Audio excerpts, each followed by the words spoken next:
Boa noite, queridos irmãos. Estamos iniciando mais um programa Eclésia. Já chegando ao final desse mês das vocações, queremos continuar rezando pelas vocações e compreendendo toda a riqueza que cada vocação vai trazendo realmente para a Santa Igreja.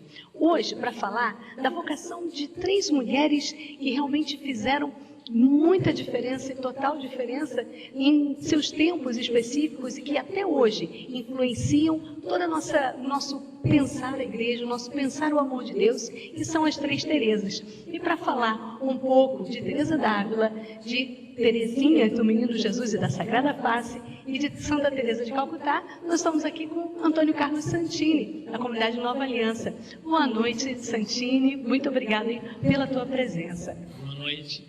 Prazer estar aqui com vocês. É uma alegria para a gente poder viver um retiro, né? Você veio pregar o retiro anual da comunidade Mater Dolorosa, né? E tivemos então essa oportunidade de gravar com você em cima do tema que está sendo também agora exposto, né? Foi exposto esse final de semana para a comunidade, né? Você gostaria de falar assim já um pouquinho, só para introduzir para o nosso povo que está em casa? Eu acho importante a gente compreender que o santo é um mistério, não é? Como é que da nossa carne frágil, limitada, pecadora, como é que Deus consegue, com a sua graça, fazer essa catapultagem, como é que se diz hoje em dia, não é? Esse upgrade, né? De fazer com que um homem comum, uma mulher comum, superando os seus limites, sejam tão encharcados, inundados do amor de Deus, que possam refletir o próprio Jesus no ambiente em que eles vivem e irradiar pelo mundo inteiro esse mesmo amor. Verdade, né? Então, a gente daqui a pouquinho vai falar, né, sobre essas 3 mulheres que realmente tiveram essa experiência tão profunda com Deus e marcaram aí a nossa história da igreja, né? A história tanto do mundo quanto a história das vocações, né? E também quer marcar a sua vida nessa noite. Então, daqui a pouquinho nós vamos falar um pouco sobre todo esse retiro que foi, não todo, mas um pouco, na verdade, nesse retiro que foi passado. E vamos agora ao nosso Eclésia Diocesana.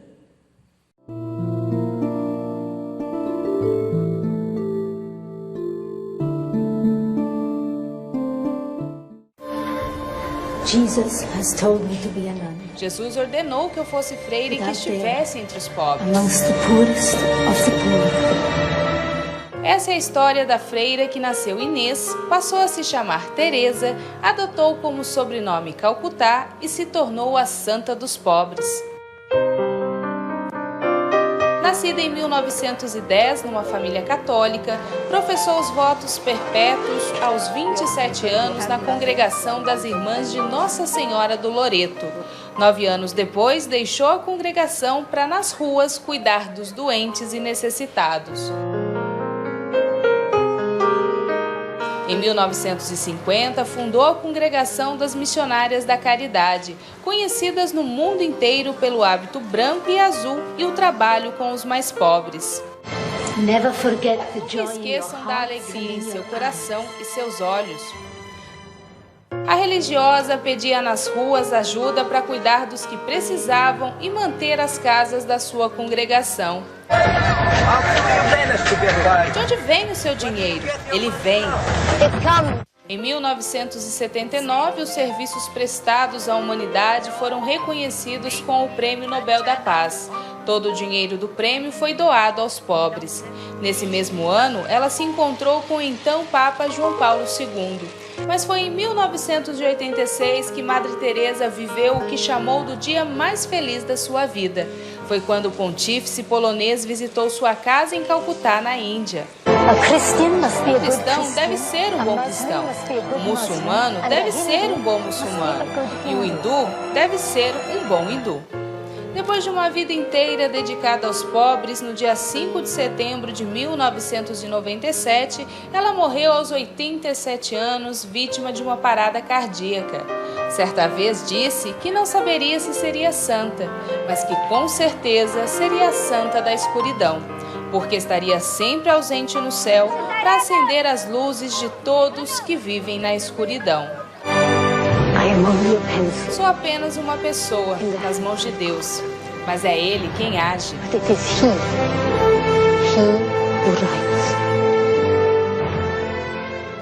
A santa que nasceu na Albânia, viveu na Índia e se tornou intercessora do mundo inteiro foi beatificada em 2003.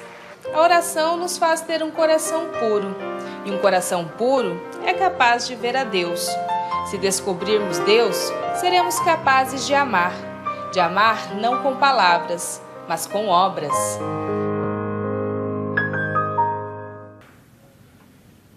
This is a hall of words.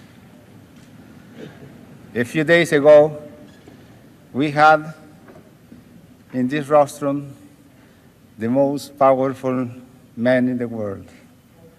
Now we have the privilege to have the most powerful woman in the world.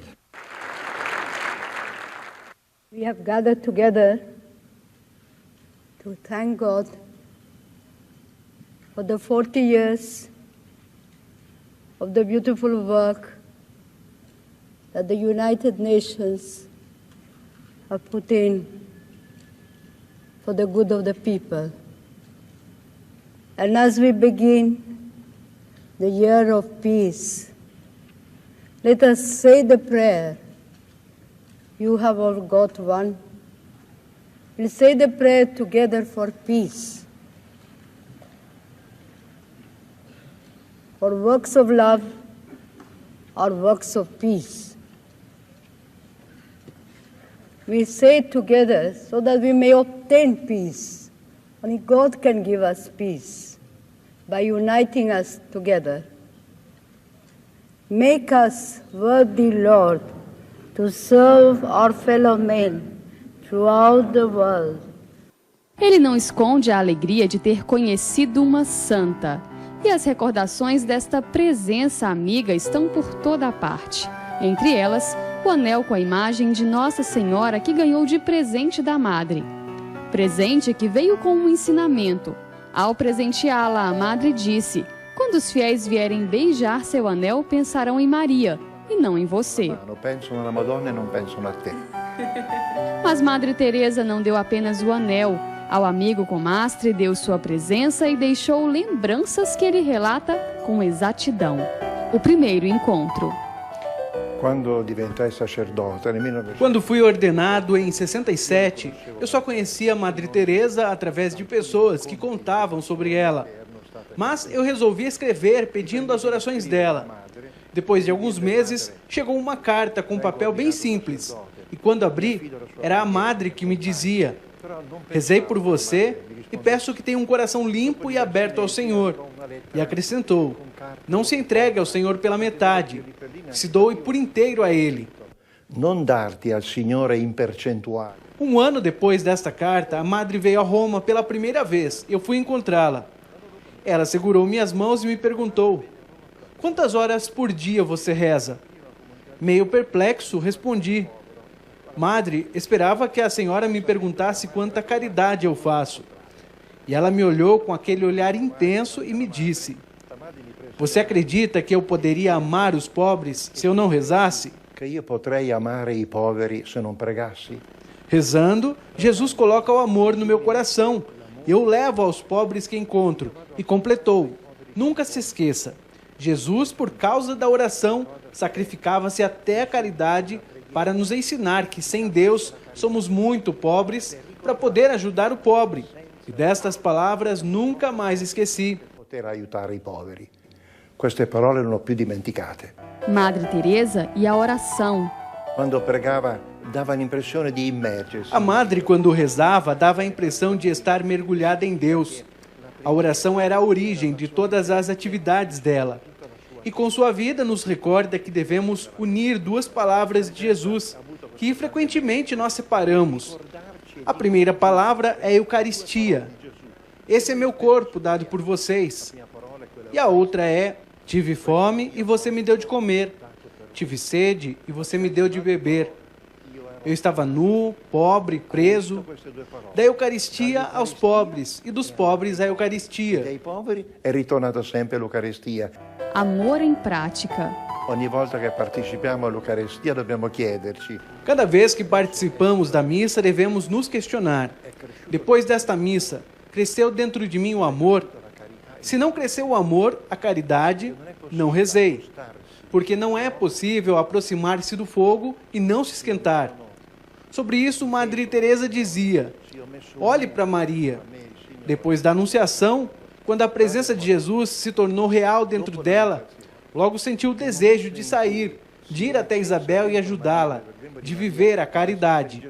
Maria non si è fermata, ha sentito subito il bisogno di uscire, di andare da Elisabetta, di andare a servire. Último encontro.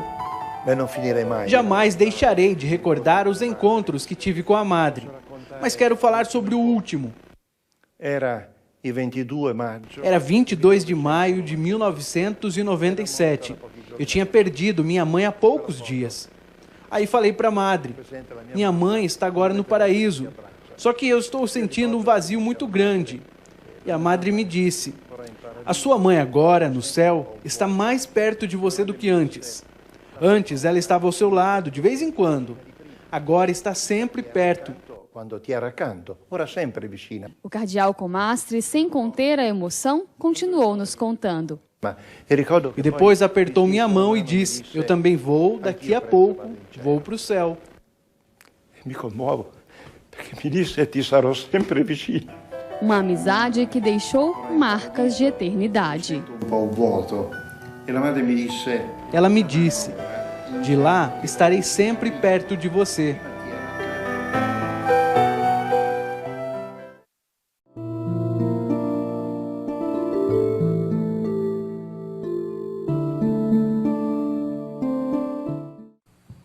Bom, então, como nós dizíamos agora há pouco, estamos aqui com a presença do Antônio Carlos Santini, que é consagrado da comunidade Nova Aliança e que, neste final de semana, esteve na comunidade Mater Dolorosa de Jerusalém pregando um retiro, o retiro anual da comunidade. E o tema foram as Três Terezas. E, claro, a gente não quer deixar de fora você também que está vivendo esse mês vocacional, toda a riqueza da vida dessas três mulheres que realmente marcaram a história e que marcam a nossa vida hoje com o seu testemunho, com o seu exemplo, com a sua experiência de Deus. Então, Santini, vamos conversar um pouquinho, né, sobre as Terezas. Queria, assim, primeiramente, que você pudesse trazer para nós um pouco sobre essa realidade. De que maneira, né, maneira histórica, podemos dizer, que cada uma delas foi marcando o mundo, né, na sua época, no seu tempo? Eu creio que a gente pode dizer que o santo, dom de Deus para nós, igreja, para nós, humanidade, cada santo responde a uma necessidade de época. A gente pensa, por exemplo, no momento em que começava a se estruturar o capitalismo ocidental, aparece Francisco de Assis, o santo da pobreza. Então, fica claro que Deus está mostrando, o caminho é outro, né? No caso das Três Terezas, também no século XVI, tempo de Teresa de Ávila, uma verdadeira inundação de ouro, prata e riquezas estava sendo carreada da América, do Chile, do Peru, do próprio Brasil, para a Península Ibérica.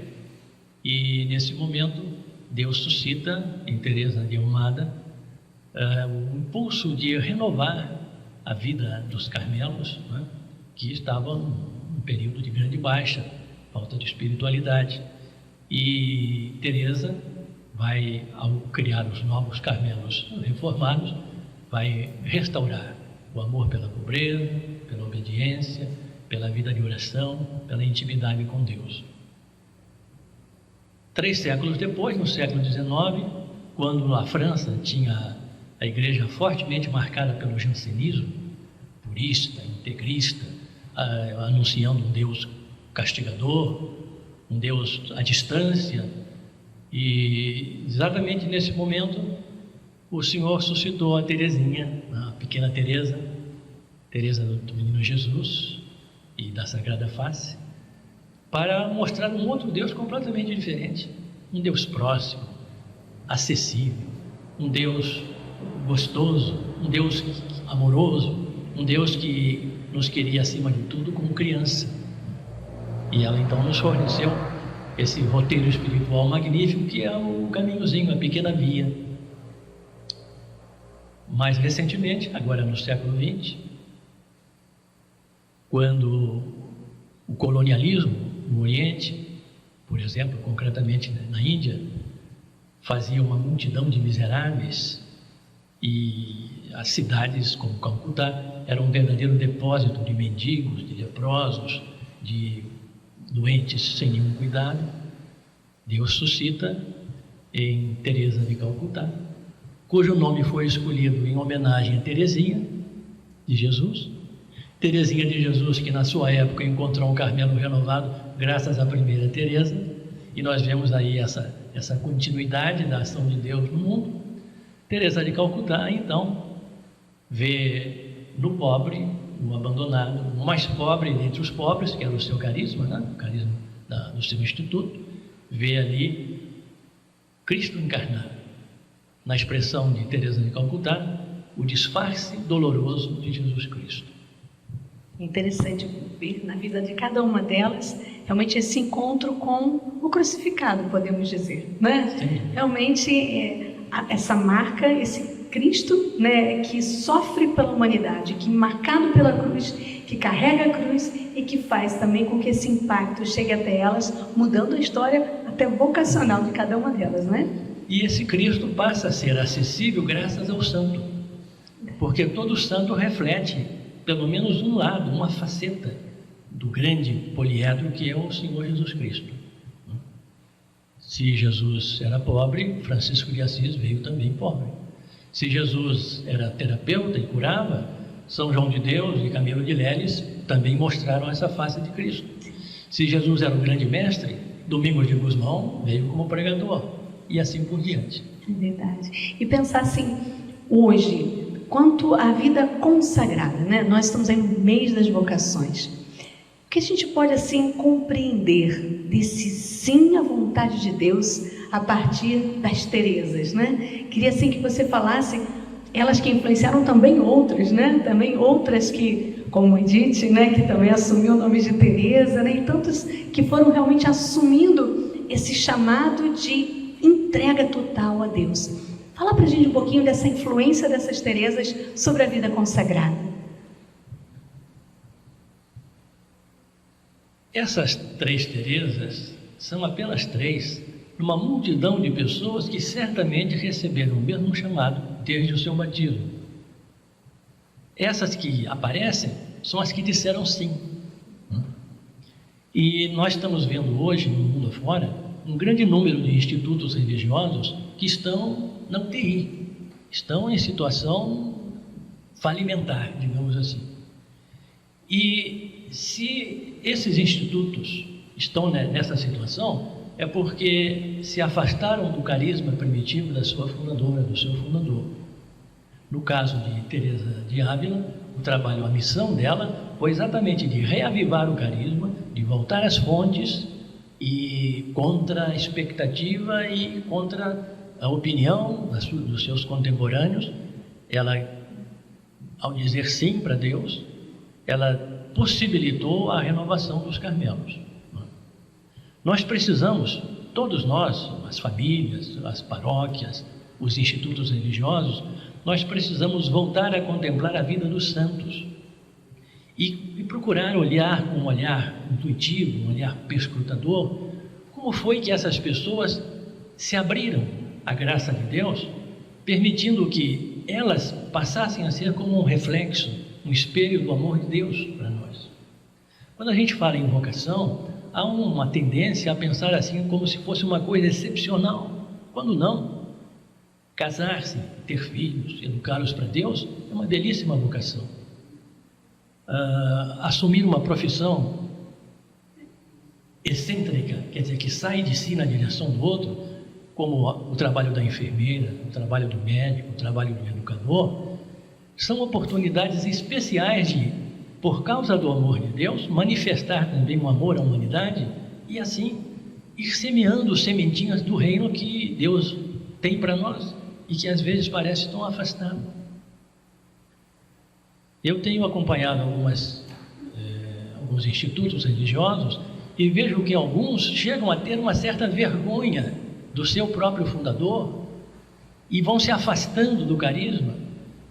Tem, às vezes, assim, um sentimento de que é uma coisa ultrapassada, que passou de época e que o mundo moderno pede uma atitude mais proativa, mais instrumentalizada e uma atitude aproximando os institutos das empresas como se fossem, tivessem como objetivo a produtividade, a eficiência, e vão deixando de lado aquelas coisas fundamentais como a vida espiritual, a vida de oração, a contemplação, o amor pela palavra de Deus, e traduzindo em miúdos, em coisinhas simples, esse depósito da fé e essa herança que, desde Pentecostes, Deus passou para nós, a igreja. Não sei se eu consegui responder a sua pergunta. Claro, né? E queria assim que você também pudesse falar para nós, né? Você dizia do quanto elas foram marcando, né, também a história, o santo marca essa história, né? A história da vida consagrada e quantos realmente até dos fundadores, né, dos institutos, né, das congregações, tantos realmente canonizados, né, e que trazem realmente essa riqueza, né, dessa faceta, como você dizia, né, de Cristo para nós. Pensar realmente nessa reforma, né? Como Teresa teve a coragem de ir além e fazer com que isso acontecesse. Teresinha apenas dando continuidade àquilo que recebeu, né? Com todo o amor e com a inspiração de Deus. Teresa de Calcutá, nesse ímpeto, né, missionário, falar dessas mulheres como igreja, né? De que maneira também cada sim desse vai marcando a igreja de hoje, né? Queria que você pudesse falar um pouquinho sobre essa realidade, né? Nós precisamos muito dos santos. Eu nunca me esqueço, eu tenho até gravado aquela frase de João Paulo II, aqui no Brasil, quando ele disse: o Brasil precisa de santos. Não é? Por quê? Porque o santo permite essa contemplação. O santo, ele me contesta, ele me provoca, ele me interpela, né? Como se ele dissesse: você também pode ser, por que não você? Não é? E em cada época, aquilo que Paulo chama de o mundo, né? Não o mundo que Deus ama, mas aquela organização social, econômica, política, que vai se afastando do Evangelho em busca de outros valores, que são verdadeiros ídolos, colocados no pedestal, no lugar que caberia ao Senhor, a Deus, né? Em cada época, o santo que Deus nos envia, ele é essa contestação, ele é essa provocação. E, naturalmente, a presença do santo provoca um impacto, leva a uma reflexão e acaba, às vezes, por jogar por terra esses ídolos. Um exemplo simples: quando na Itália, agora no século XX, recentemente, Diana Beretta Molla, uma médica, recusou-se a abortar para poder tratar de um câncer, mas fez questão que a filha nascesse, aliás, hoje médica, né? E depois ela acabou morrendo porque não havia mais tempo para um tratamento eficaz. Essa médica italiana, essa mulher, que teve uma atitude realmente de santidade, né? De grande amor pela vida, de respeito pela vida humana, ela vem exatamente no momento em que o aborto se tornou trivial, banal, comum e às vezes até legalmente justificado. Nesse sentido, todos os santos serão sempre figuras na contramão da sociedade pagã, no nosso caso agora neopagã, uma sociedade que evolui rapidamente em direção à caverna primitiva, né? Deixando de lado aqueles direitos do homem, da mulher, direitos da sociedade, que brotaram de raízes do Evangelho. Foi com a evangelização que a mulher passou a ser valorizada, que a criança passou a ser vista como pessoa, que os doentes e os mais pobres passaram a merecer atenção, seja por escolas gratuitas na igreja, com Dom Bosco, antes como pioneiro São José de Calazans e outros, São João Batista de La Salle, né? graças a Deus, os santos não vão faltar. Evidente que o desejo, o anseio de Deus, que já está no Antigo Testamento, sede santos, porque eu sou santo, o desejo de Deus é que mais pessoas se deixem separar. Porque na etimologia da palavra santo está o verbo sancire, cortar e separar para Deus. O sanctus é um separado. E outro dia, pela primeira vez, eu percebi que também a palavra grega para dizer santo, hagios, ela é formada de um prefixo negativo, a, não, e a palavra geio, terra, aplicado a Deus, hagio, ou hagios, né? Deus santo, Deus forte, Deus imortal. Santo é aquele que não existe na terra. Não tem nada na terra parecido com ele. O santo humano, o homem, a mulher que se manifestam numa vida de santidade, são aqueles que se abriram a Deus, entraram em comunhão com Deus, deixaram-se seduzir por Deus e chamados para uma missão especial, então passam a ser canais do amor, da graça, da salvação que Deus tem para a humanidade. Parece que a humanidade de hoje não está muito preocupada com salvação. Quando se fala em salvação, alguém pergunta, mas salvar de quê? Eu não preciso, eu não estou doente, eu não tenho problemas materiais, minha família vai bem, eu tenho uma carreira promissora, né? E elas não percebem o risco que estão correndo de ganhar o mundo inteiro, exatamente na frase do Evangelho que gerou a conversão de Santo Inácio de Loyola, ganhar o mundo inteiro e perder a sua alma para a eternidade.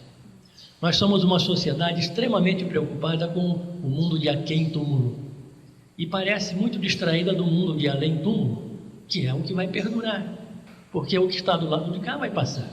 Dinheiro, ouro, posição. E eu fico satisfeito quando vejo hoje, apesar do sofrimento humano que acarreta, quando nós vemos que todas as seguranças humanas vão para o esgoto, né? O banco que tinha como logomarca um guarda-chuva, né? O guarda-chuva furou, o banco quebrou. O outro que dizia que a poupança dele estava numa boa, quebrou também. E agora aquela esperança da aposentadoria, né? A garantia da aposentadoria, tem um futuro sossegado, está indo por água abaixo também. Nesses momentos, como um tempo de guerra, né? Meu avô Giuseppe lutou em 3 guerras. Então, nesses tempos de crise, quando as nossas seguranças, nossas estruturas humanas vão para o brejo, né? Abre-se uma nova oportunidade da gente se voltar para Deus e aí viver a vida que os santos viveram.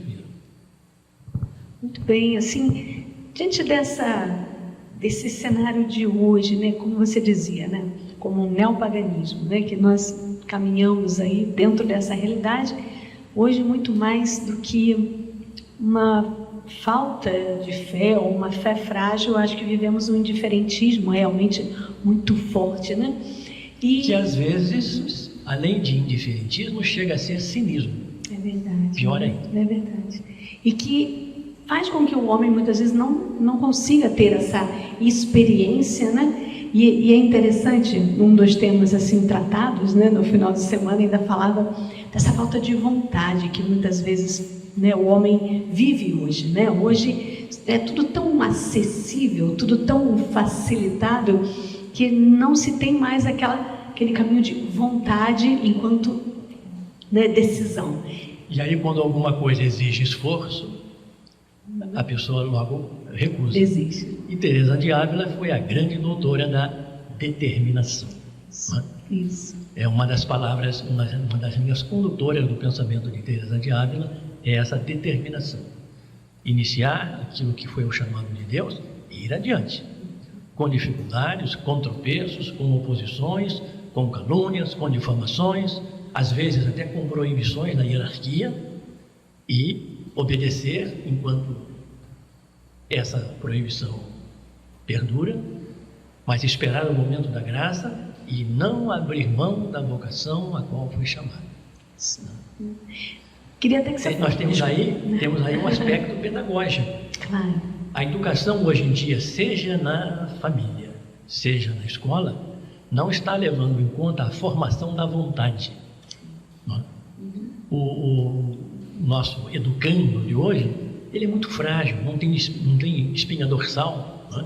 Ele se deixa dobrar e quebrar com facilidade. Quantos desanimam diante de uma coisa, digamos, uma pequena passagem da vida que é o vestibular, né?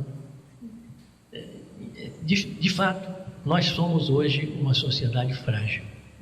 Falta essa determinação que se consegue apoiando em Deus. Sim.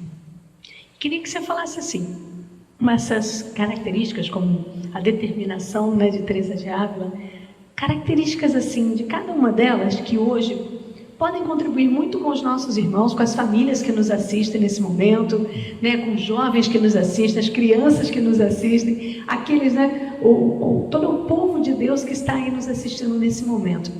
O que nós podemos, assim, a partir de cada uma delas, trazer para a nossa vida cristã como realmente características que podem nos ajudar a ser mais de Deus e caminho de eternidade? Um ponto comum, entre outros, entre as três Terezas, é a vida de oração. Todas as três sabiam que a sua missão dependia mais da graça de Deus, mais de uma atitude acolhedora, receptiva da graça de Deus, do que da própria iniciativa, da própria atuação, da própria realização. As três Terezas, na verdade, todo santo é assim, já que estamos falando das três, né? Elas sabiam perfeitamente que na sua humanidade limitada, elas não dariam conta da sua tarefa. Hoje em dia, quando um casal se casa, mas não quer filhos não é porque não ame criança, eles acham que não vão dar conta da sua tarefa. Conheço muitos professores hoje que estão abandonando o magistério. Eu sei que a tarefa hoje é mais difícil do que no meu tempo, na sala de aula. Mas estão abandonando o magistério porque eles acham que não dão conta da sua tarefa. Para todos esses que não dão conta da sua tarefa, está aí o exemplo do santo. Não é com o seu esforço pessoal, não é com suor apenas e boa vontade, manga arregaçada, que você vai cumprir a sua missão. Agora, se você se volta para Deus e recebe do Espírito Santo esse dinamismo, essa força, essa coragem de ir adiante, aí sim você vai dar conta.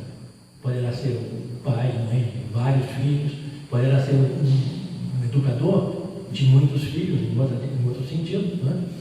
Poderá ser um médico que continua a trabalhar na sua missão, apesar do seu hospital não ter esparadrapo nem mercúrio crônico.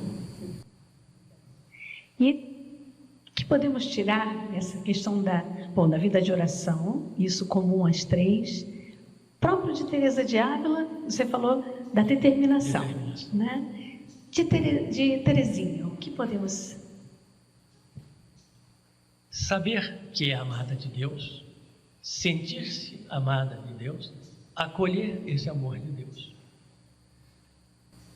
Significa que Teresinha, a pequena Teresa, ela foi crescendo na sua relação com Deus até o ponto de perceber que mais importante do que o que ela poderia fazer para Deus era permitir que Deus fizesse por ela. E isso no mundo de hoje, da hiperatividade, né? da produtividade, da eficiência, isso parece uma heresia, né? Eu diria que a nossa sociedade sim é que é herética. Verdade. E de Teresa de Calcutá, o que podemos aprender dela hoje? Teresa de Calcutá é aquela que sentiu a sede de Deus. O momento culminante da sua transformação espiritual foi numa plataforma de estação ferroviária, quando um velho, idoso, mendigo, dizia com a mão estendida: tenho sede, tenho sede, tenho sede. E ela joga uma moeda para o velho, mas um moleque entra na frente e pega a moeda. E ela tem que sair, o trem está saindo, né? E durante toda a viagem aquela cena fica diante dela. O mendigo dizendo: tenho sede. E ela percebe que naquele mendigo estava Jesus Cristo, que ao lado da sede material da humanidade existe uma sede espiritual que ficou eternamente cristalizada na cruz de Cristo, quando ele também dizia: tenho sede. E tanto Teresinha de Jesus como Teresa de Calcutá perceberam que, ao levar as almas para Jesus, elas estavam matando essa sede do próprio Cristo.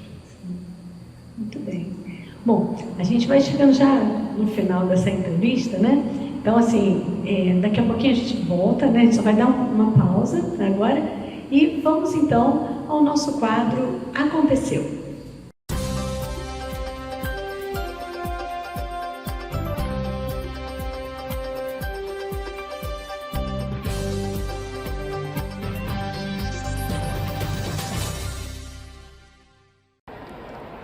Cada um de nós é uma pequena pedra, mas nas mãos de Jesus participa da construção da igreja, a igreja que sempre precisa ser reformada, reparada, pois mesmo com fundamentos sólidos, tem rachaduras.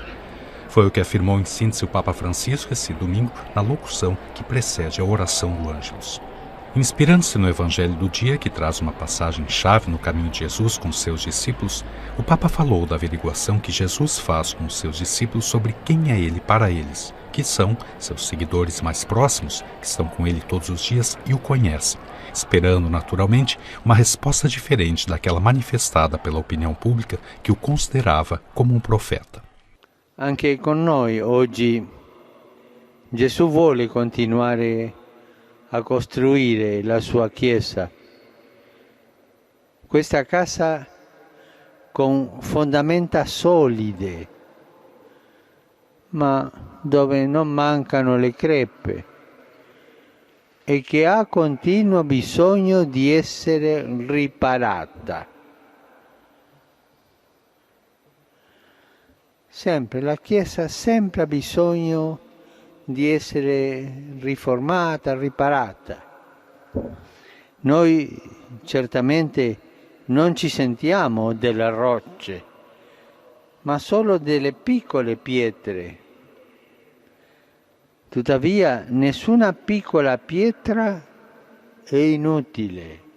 Anzi, nelle mani di Gesù, la più piccola pietra diventa preziosa, perché Lui la raccoglie, la guarda con grande tenerezza, la lavora con il suo spirito e la colloca nel posto giusto che Lui da sempre ha pensato e dove può essere più utile all'intera costruzione. Ognuno di noi è la piccola pietra, ma nelle mani di Gesù fa proprio la costruzione della Chiesa.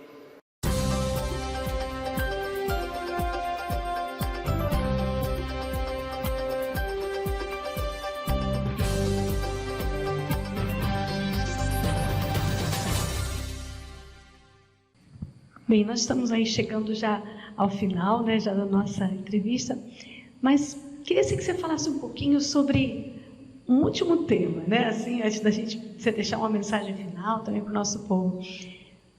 A importância da família na vida dessas três Teresas. Fala para a gente um pouquinho.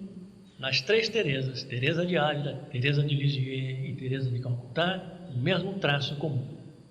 Uma família que já era por si uma sementeira de santos. Basta dizer que eram 4 irmãs na família de Teresinha, e as 4 foram para o Carmelo. 3 para o Carmelo e a outra para uma outra congregação, a Leonie, né? As 3 Teresas tiveram um pai austero e uma mãe piedosa. O pai de Teresinha, por exemplo, costumava sair com ela em passeio e, ao sair de casa, já dava a Teresinha algumas moedinhas para que ela doasse a moeda aos mendigos que encontrassem no caminho. Ou seja, esses pais estavam preocupados, sim, em educar os seus filhos no plano espiritual. O Evangelho de Lucas diz que Jesus, o Filho de Deus encarnado, crescia em estatura, sabedoria e graça. Os nossos pais de hoje estão preocupados, sim, em educar os filhos na estatura, a educação física, não é? Então, as crianças nascem, são amamentadas, são vacinadas, tomam banho de sol, fazem ginástica, judô, balé. Tudo isso é muito bom. Estão preocupados também, pelo menos uma grande parte, na educação do intelecto, crescer em sabedoria. alfabetizam os filhos, mandam para a escola, ensinam a jogar dama e xadrez, agora tem esses jogos eletrônicos, né? Tudo bem. Mas o terceiro degrau, que é a educação espiritual, que no fundo significa aproximar o filho de Deus, aí se nota um terrível vazio. E essa é a sede da humanidade de hoje, sede de Deus. Então, se nós não temos mais santos do que poderíamos ter, o problema está na família. Se nós não temos tantas vocações como a igreja precisa, o problema está na família. Aliás, a primeira condição para que haja uma vocação por parte de Deus é que a pessoa nasça. Se os casais não deixam nem que os filhos nasçam, nós não vamos ter vocação nenhuma, por falta de matéria-prima. É verdade, é verdade. Assim, acho que foram muitos exemplos muito ricos, né, também durante todo o retiro, e que, até falando mesmo ainda sobre essa questão das vocações, né, você trazia um exemplo também que acho que foi muito rico, que eu gostaria até que você repetisse para o nosso povo, de um livro que você traduziu sobre a biografia de Chiara Petrilo. Queria muito que você deixasse, já que a gente estava falando do valor de família, acho que também enriquece muito esse valor da vida e da família, não? Este livro acaba de ser lançado pela editora Cultor de Livros, uma editora de linha católica, inclusive que está se dedicando a reeditar livros clássicos da espiritualidade que não estavam sendo publicados porque a maioria das editoras tradicionais acham que não daria lucro, não é? Muito bem. A biografia é de uma jovem italiana, Chiara Petrilo, que casou-se. Ela tinha uma experiência, uma formação na espiritualidade franciscana. A Chiara casou-se, veio a primeira gravidez, um feto anencéfalo. Aí todos queriam que ela abortasse, e ela não, manteve a gravidez até o final, e a criança nasceu, viveu 30 minutos e morreu. Mas teve tempo de ganhar um beijo da mãe. Segunda gravidez da Chiara, malformação congênita. O feto não tinha as pernas, não tinha bexiga. Novamente a pressão para que ela abortasse, ela disse não, levou a gravidez até o fim. A menina nasceu, viveu 40 minutos. Terceira gravidez, um feto normal, Francisco. Só que aparece um câncer nela, a mãe, Chiara. Queriam os médicos que ela, inclusive ela tinha uma grande amiga que também era médica, queriam que ela abortasse para poder fazer o tratamento, quimioterapia, radioterapia, né, para deter o câncer no começo. Ela disse não, vamos deixar o Francisco nascer. Nasceu o Francisco, mas aí já não houve tempo de tratar dela e ela acabou morrendo. Só que ela enfrentou toda essa situação na mais profunda alegria, uma alegria irradiante que contagiava as pessoas. Passou a rezar em casa, fazer um grupo de oração com a família, depois com os amigos, depois com outras pessoas que ficaram sabendo da situação, e acabou morrendo, mas deixou para nós esse magnífico exemplo de amor à vida, de respeito pela vida e da convicção que nessa cruz, aparentemente tão pesada, estava ali uma vocação. Porque hoje a sociedade que tem ódio da vida, a sociedade da morte, pode contemplar esse exemplo e, no mínimo, colocar um ponto de interrogação. Será que é isso mesmo que Deus espera de nós? E é interessante quando a gente realmente vê exemplos e testemunhos como esse, não é, Santini? Porque traz para a gente essa realidade, né? Vale a pena, né? Vale a pena. Vale a pena acreditar nesses valores do Evangelho e dar a vida por ele, né? Hoje, né? São exemplos que mexem com a gente. Claro. Você contempla uma situação, você ouve a notícia de um fato desses e alguma coisa ferve dentro de você. Sim. E você sente aquele impulso assim, eu também quero ser bom. Sim, verdade, é verdade. Parece uma avaliação da própria vida, né? É um confronto com o Evangelho e você ali vê, se alguém é capaz de viver, também a mim cabe essa parte, né? Então, não é? Então, Santini, quero agradecer assim profundamente, né? Toda essa riqueza, né, que você traz para nós da vida dos santos, né? Lógico, falamos aí como ponto central as Três Teresas, mas sempre trazendo e enriquecendo também com a vida de outros santos que também marcaram a vida dessas mulheres, né? Que foram dando o seu sim a Deus. E o quanto que realmente, né, o nosso chamado nesse mês das vocações é realmente contemplar esse Cristo e perceber que face, que aspecto da face dele ele quer que você e eu, né, e que cada um desses que estão nos assistindo precisa também refletir para o mundo, né, projetar para o mundo. Então, queria assim que você deixasse uma mensagem final, né, para o nosso povo que está nos assistindo. Hoje nós refletíamos num traço da espiritualidade de Teresinha de Jesus e da Sagrada Face, que é a noção do tempo, a importância do hoje. Num dos seus poemas, o poema número 5, Je n'ai qu'aujourd'hui, Teresinha dizia, em outras palavras, só tenho hoje para amar.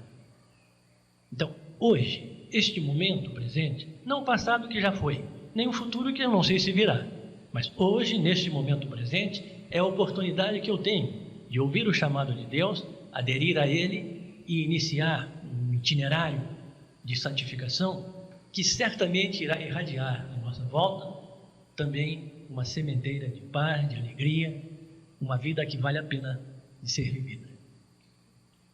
Muito obrigada, viu, Santini? Obrigada mesmo.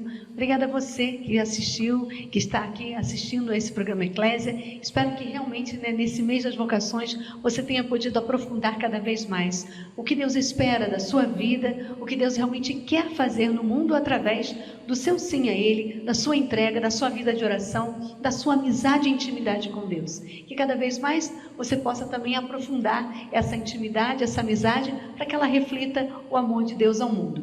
Então, nós aqui no programa Eclésia, que já vamos completando já o nosso 7º ano, né, de programa, aqui, esse programa que é da Diocese de Petrópolis e que tem sido aí com muito carinho realizado pela comunidade Mater Dolorosa, é com muito carinho realmente que nós chegamos até a sua casa e queremos levar toda a riqueza da Santa Igreja, mas para que você, como igreja, possa também assumir o seu chamado. Grande abraço a você, uma santa semana e até a próxima segunda, se Deus quiser.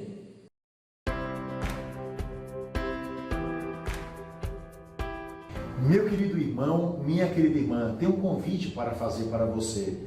No dia 2 de setembro, em Teresópolis, na paróquia Santo Antônio, nós estaremos realizando o simpósio sobre a Base Nacional Comum Curricular, que o governo brasileiro está oferecendo para todos os colégios e que implicará na educação dos nossos jovens. Nós temos uma série de interrogações, principalmente por questões reducionistas que foram apresentados nessa base curricular e que nós precisamos discutir.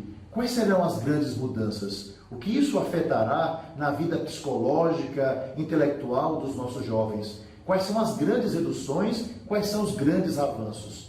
Nós temos muitas perguntas para fazer e que serão respondidas principalmente pelo professor Felipe Neri e pela professora Andréa Medrado. Eu peço a sua participação, venha discutir conosco algo que é fundamental para a sua vida como pai, como mãe e principalmente para a vida dos nossos jovens. Portanto, não esqueça, dia 2 de setembro, em Santo Antônio do Alto, em Teresópolis, das 8 às 17 horas, eu conto com a sua participação. Portanto, realizaremos com toda alegria e com toda a competência o simpósio sobre a Base Nacional Comum Curricular. Eu aguardo por você e que Deus te abençoe.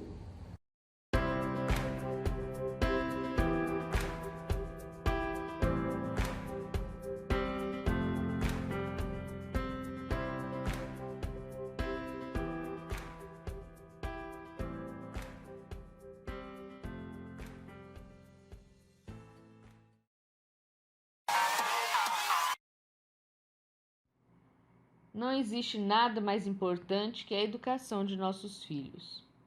Nós, pais e professores, fizemos este vídeo para que vocês, pais e professores, possam entender o que são as bases curriculares comuns. Em primeiro lugar, vocês devem saber que a Constituição brasileira afirma, em seu artigo 205, que a educação é dever da família. Ainda mais, A Constituição também limita o papel do governo federal na educação. Ela afirma, em seu artigo 22, que em matéria de educação, cabe ao governo federal apenas fornecer as diretrizes e bases da educação nacional. E em seu artigo 210, um conteúdo mínimo para o ensino fundamental. O restante da educação cabe aos diversos sistemas estaduais de ensino e às próprias famílias. E não é só isso. A Lei de Diretrizes e Bases da Educação, em seu artigo 15, preceitua que as escolas sejam assegurados progressivos graus de autonomia, não só administrativa, mas também pedagógica. Em 1998, logo após a aprovação da Lei de Diretrizes e Bases, o Conselho Nacional de Educação debateu o significado dessas expressões. A Câmara de Educação Básica interpretou essas expressões e publicou o parecer técnico número 15 de 1998. O Ministério da Educação assim explicou o que estes termos queriam significar. Diretriz é a linha de orientação, norma de conduta. Base é a superfície de apoio, fundamento. A diretriz indica a direção geral a seguir, não as coisas miúdas do caminho.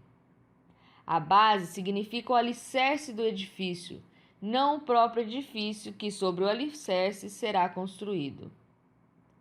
Assim entendidos estes termos, as diretrizes e bases devem conter apenas preceitos genéricos e fundamentais. Quanto à autonomia das escolas, isto é mais que uma diretriz, é um mandamento da lei. Mas agora, contrariamente ao que afirma a Constituição, a Lei de Diretrizes e Bases e a interpretação oficial constante do Ministério da Educação, o governo brasileiro resolveu copiar o mesmo modelo que está sendo imposto nos Estados Unidos. O governo brasileiro está elaborando uma gigantesca e detalhadíssima Base Nacional Comum Curricular. E será ela quem irá decidir, e não mais os estados ou as famílias, o que os alunos irão estudar em todo o Brasil, sobre português, matemática, inglês, artes, geografia, história, ciências, física, química, biologia, etc. Em suma, sobre todas as matérias que compõem o miolo do currículo tradicional. Com a colaboração do Banco Mundial, essa centralização da educação no Brasil iniciou-se, ainda timidamente, durante o governo do presidente Fernando Henrique Cardoso. Mas o próprio ministro da Educação da época, Paulo Renato Souza, que havia imaginado um projeto semelhante às atuais bases nacionais curriculares comuns, impediu seu prosseguimento, declarando que a iniciativa seria inconstitucional. Uma das consequências dessa centralização inconstitucional da educação será o irrefreável caráter doutrinário e ideológico que a educação inevitavelmente passará a ter. Como exemplo dessa ideologização, além de diversos outros conteúdos, a terceira versão das bases, que será aprovada em novembro deste ano de 2017, está recheada de ideologia de gênero.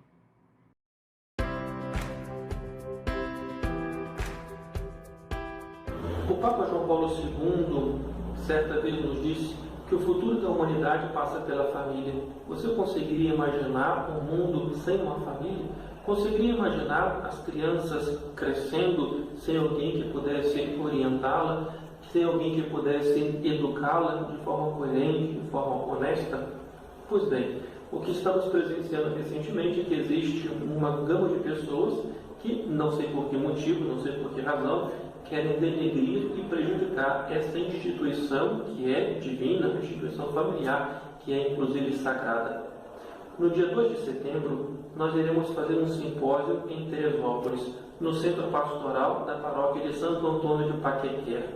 Ali nós iremos tratar de um tema que é super atual. Você parece que não pode perceber que não tem nada a ver, porém, a base comum curricular, tão falada recentemente pelos meios de comunicações, inclusive a propaganda diz que 72% da população aprova essa iniciativa. Eu te pergunto, você conhece alguém que foi perguntado sobre a sua opinião acerca da base comum curricular? Você sabe do que se trata? Enfim, neste dia 2 de setembro, nós faremos este simpósio, onde pretendemos responder a esta pergunta: o que é a base nacional comum curricular? O que ela pretende? Quais são as suas verdadeiras intenções?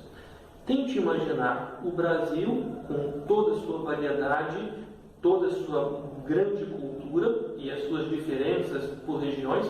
Você consegue imaginar um país como o nosso, em todos os lugares, todas as escolas, todas as formas de educação serem convergidas para um único método, um único modelo, uma única forma de educação, de modo que numa grande capital, num grande centro, a educação seria a mesma que aquela numa periferia, num lugar totalmente afastado?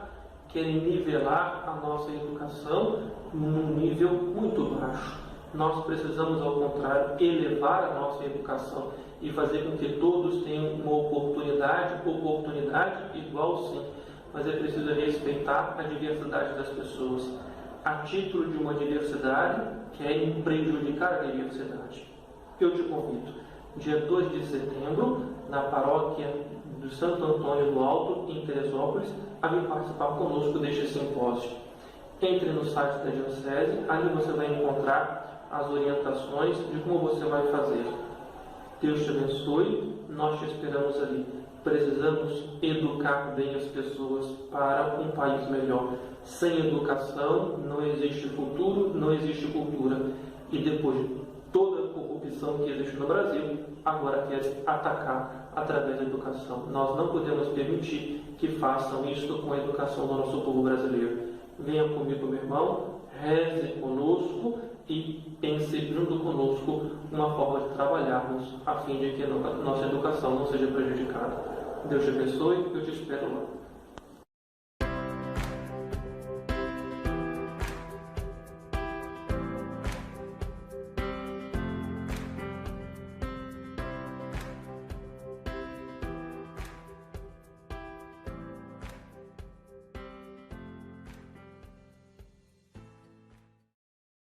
Las artes expresan la belleza de la fe y proclaman el mensaje de la grandeza de la creación de Dios.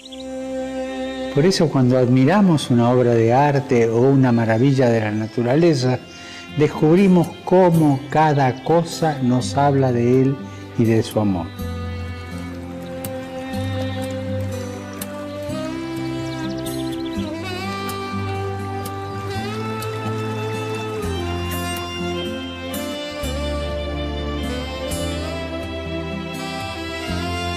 Pidamos por los artistas de nuestro tiempo,